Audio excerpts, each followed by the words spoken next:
name is Birdy. He's a crow who has lived for hundreds of years and known all sorts of important people, including kings and queens. Recently, he made friends with a little boy named Jake, and he tells Jake all sorts of interesting things. On with our story, which also mentions some extinct creatures.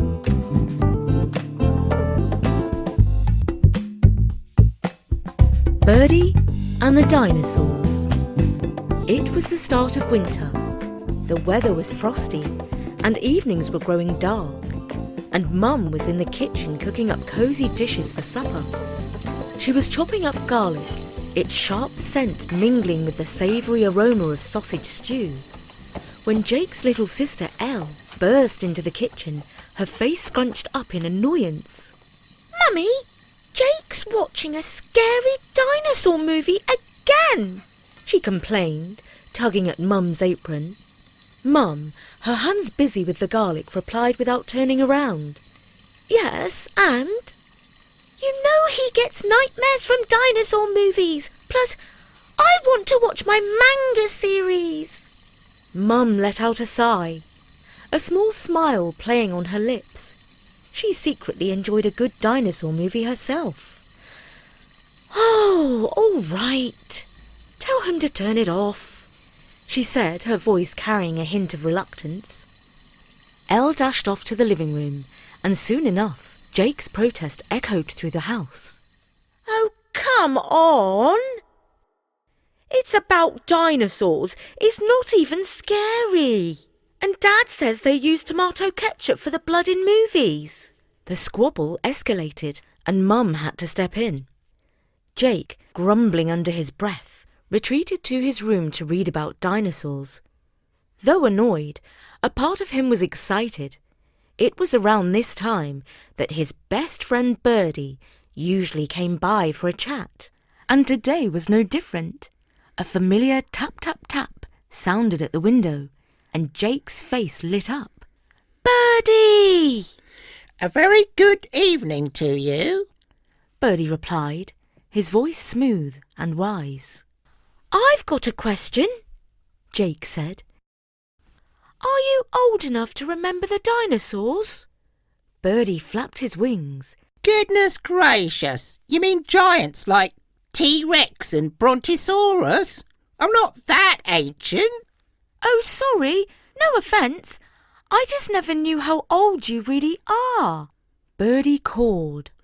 Neither do I exactly, but I do remember chatting with Julius Caesar when he visited Britain, which was in 55 BC, which means I'm at least 2,078 years old.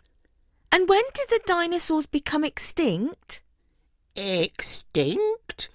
What makes you think they're extinct? Because they're not around anymore. Birdy gave a knowing look. And are you sure about that? Look very closely. You might be seeing one right now. Where? In this book? Nah, right here, talking to you. Wait, you mean you're a dinosaur? But you're a bird. Birdy began to strut along the windowsill, his head bobbing in his peculiar way. Just look at me. Notice anything dinosaur-like? Jake, recalling scenes from his movie, gasped. You walk like a T-Rex. Exactly. We birds are the dinosaurs that survived the great extinction. We walk on two legs, have feathers, and are born from eggs, just like dinosaurs, because we are dinosaurs. So, what happened to the others? They weren't so lucky. About 66 million years ago, a giant asteroid hit the Earth. It created a huge crater, and all the dust blocked out the sun. The longest and darkest winter descended upon the earth. Only the smartest and fittest survived, like us birds. Jake's eyes widened. Could that happen again? It's possible, but rare. There might be another asteroid, or humans could do something reckless. But don't worry too much about that sort of thing. It's not all that likely. I hope not, Jake said, his voice a mix of wonder and concern. That's scarier than any movie. But look on the bright side, Birdy said, fluffing his feathers. Some small dinosaurs survived and became birds. That's why I'm here telling you this story. Yes, that's a good thing, Jake agreed. But dinosaurs are supposed to be scary. I don't mean to be rude, but you're not at all scary. Scary depends on your point of view.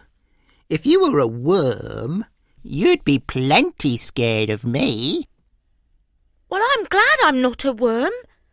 I don't suppose I'll ever meet a proper dinosaur in real life. Have you been listening? I am a proper dinosaur.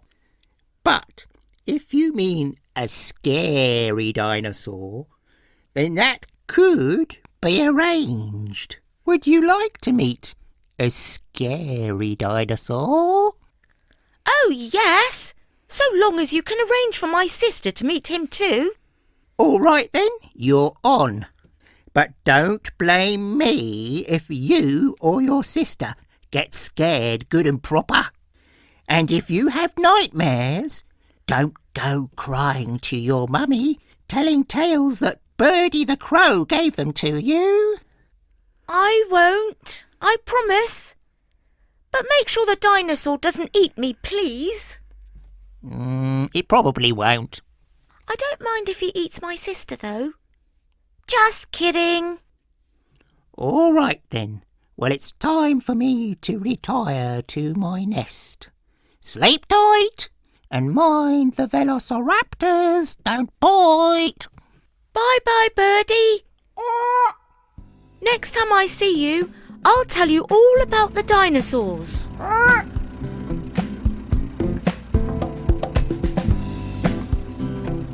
The next day was Saturday. Jake and his sister wrapped up warm for their weekend walk in the woods with their dad and their dog, Sabre.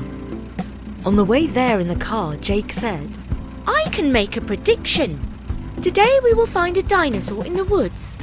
And it will be a scary one. Not just a bird, because they are living dinosaurs. But I mean a prehistoric one. Like a T-Rex. Or a velociraptor, or one like that. That's quite a prediction, said Dad as they waited in a long jam at temporary lights at some long-abandoned roadworks. But it's not impossible you might find a fossil if you keep your eyes peeled. No! I mean a real live scary dinosaur, said Jake. What makes you say that? Asked Dad as he inched the car forward. Oh, I saw it in a dream, said Jake casually.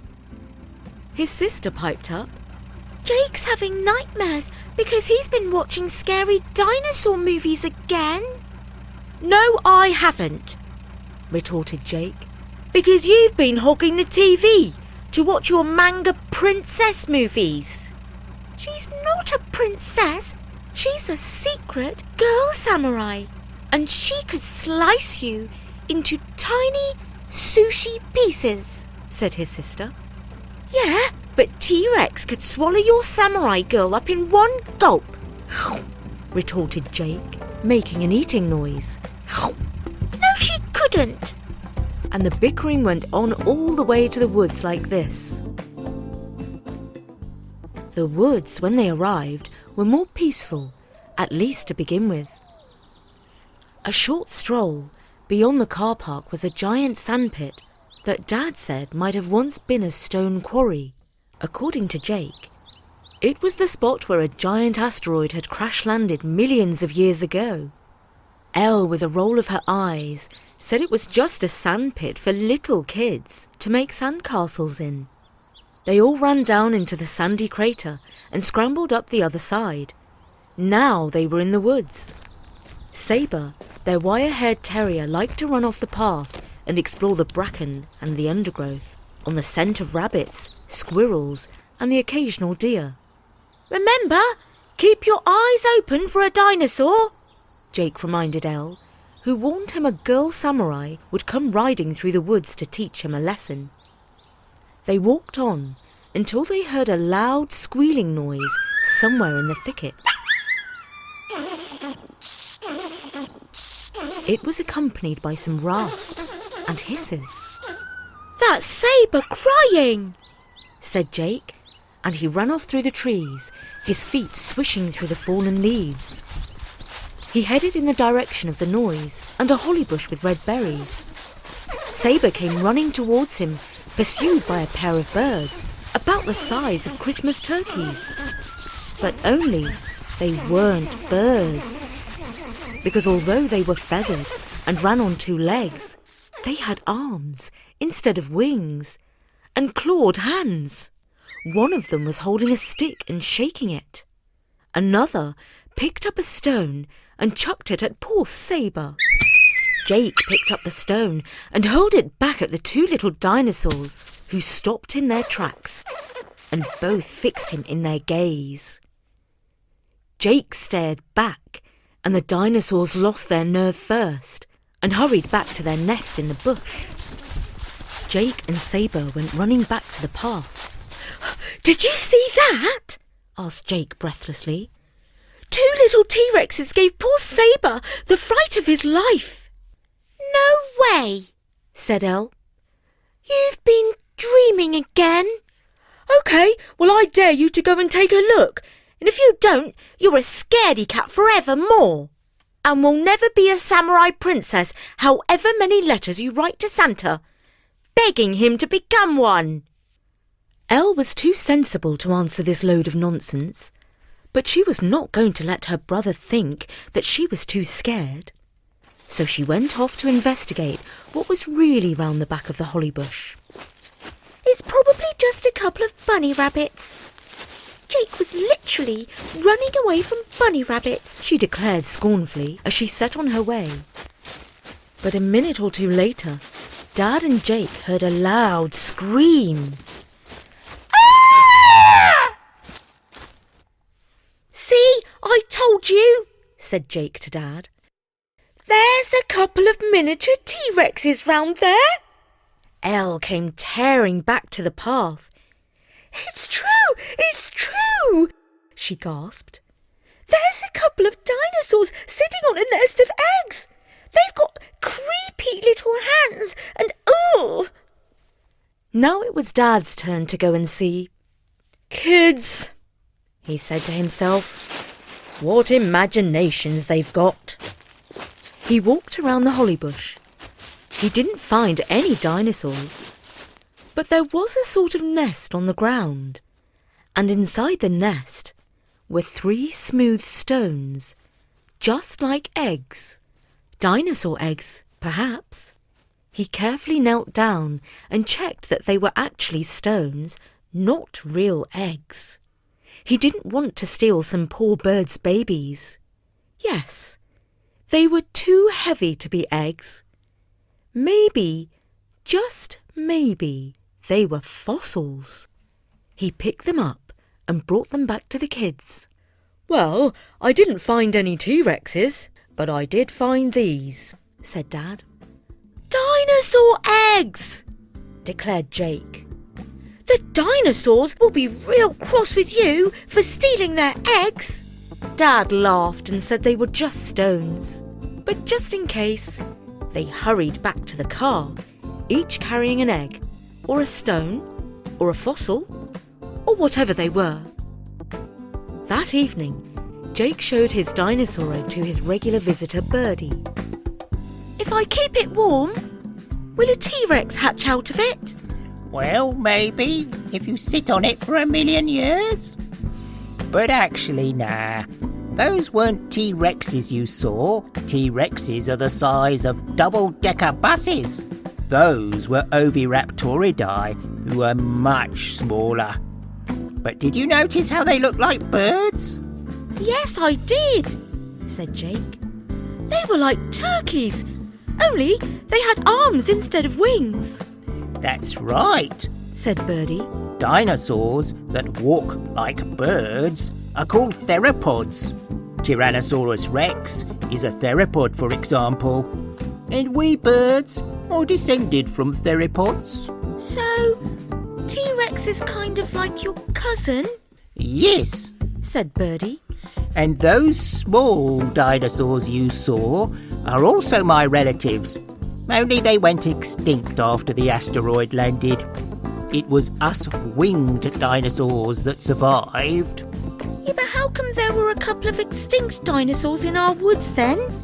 Asked Jake. Well, you know, a touch of science and maybe a touch of magic. There isn't much difference between the two when it comes down to it. But I'll bet you were scared. No, I wasn't, insisted Jake. But my sister got the surprise of her life. And they both laughed and cawed. And that was Birdy and the Dinosaurs.